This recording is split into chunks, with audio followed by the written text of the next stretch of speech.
ایک روایت لوگوں کے زبان پر مشہور ہے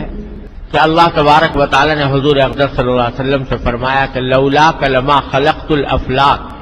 یعنی اگر آپ نہ ہوتے تو میں ان آسمانوں کو پیدا نہ کرتا۔ یہ روایت سند کے اعتبار سے تو یہ موضوع ہے، یعنی صحیح نہیں ہے، یہ حدیث کے طور پر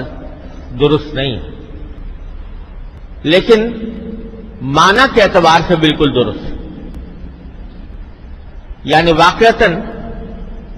حضور نبی کریم صلی اللہ علیہ وسلم کی ذات والا صفات اس کائنات کی تخلیق کا مقصد تھی۔ اگر آپ دنیا میں تشریف لانے والے نہ ہوتے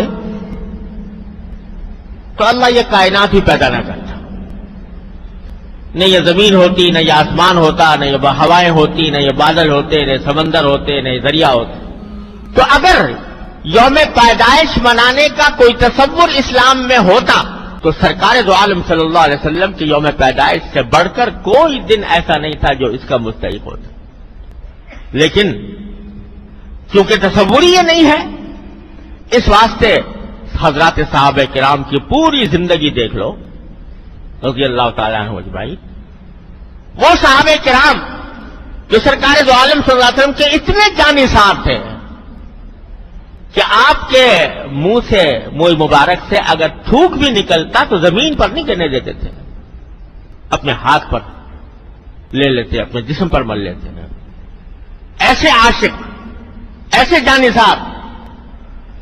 لیکن پورے 100 سال صحابہ کرام دنیا میں زندہ رہے۔ حضور کے تشریف لے جانے کے بعد 100 سال تک کوئی نہ کوئی صحابی دنیا میں رہا۔ 100 سال پورے ہونے کے بعد صحابہ کرام کا دور ختم ہوا، تابعین کا دور آیا، لیکن 100 سال کے عرصے میں کسی صحابی سے منقول نہیں ہے کہ اس نے حضور اقدس صلی اللہ علیہ وسلم کا یوم پیدائش منایا ہو کہ بھئی 12 ربیع الاول کو حضور پیدا ہوئے تو ایک عید منائے۔ اور یہاں تک کہ آپ کے یوم پیدائش کے بارے میں یقین سے بھی کہنا مشکل ہے کہ 12 ربیع الاول، روایتیں مختلف ہیں، بعض روایتوں میں آتا ہے 3 ربیع الاول، بعض میں آتا ہے 9 ربیع الاول، بعض میں آتا ہے 12 ربیع الاول، مختلف روایتیں ہیں، لیکن یہ مختلف روایتیں خود اس بات پر دلالت کر رہی ہیں کہ امت نے اس دن کو عید منانے یا اس کو باقاعدہ جشن کے طور پر منانے کا تصور تھا ہی نہیں، لہذا روایتوں میں بھی اختلاف ہو گیا۔ جو اصل چیز تھی وہ صحابہ کرام نے پکڑ کر رکھی، وہ کیا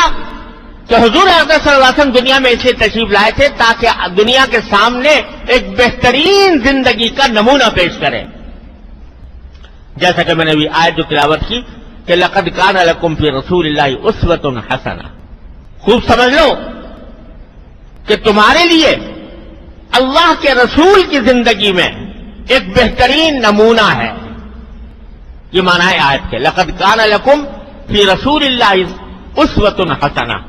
یقیناً تمہارے لیے اللہ کے رسول کی زندگی میں اسوہ حسنہ ہے، یعنی بہترین نمونہ ہے۔ اس نمونے کو دیکھو، ہم نے اس لیے بھیجا ہے سرکار دو عالم صلی اللہ علیہ وسلم کو تاکہ تم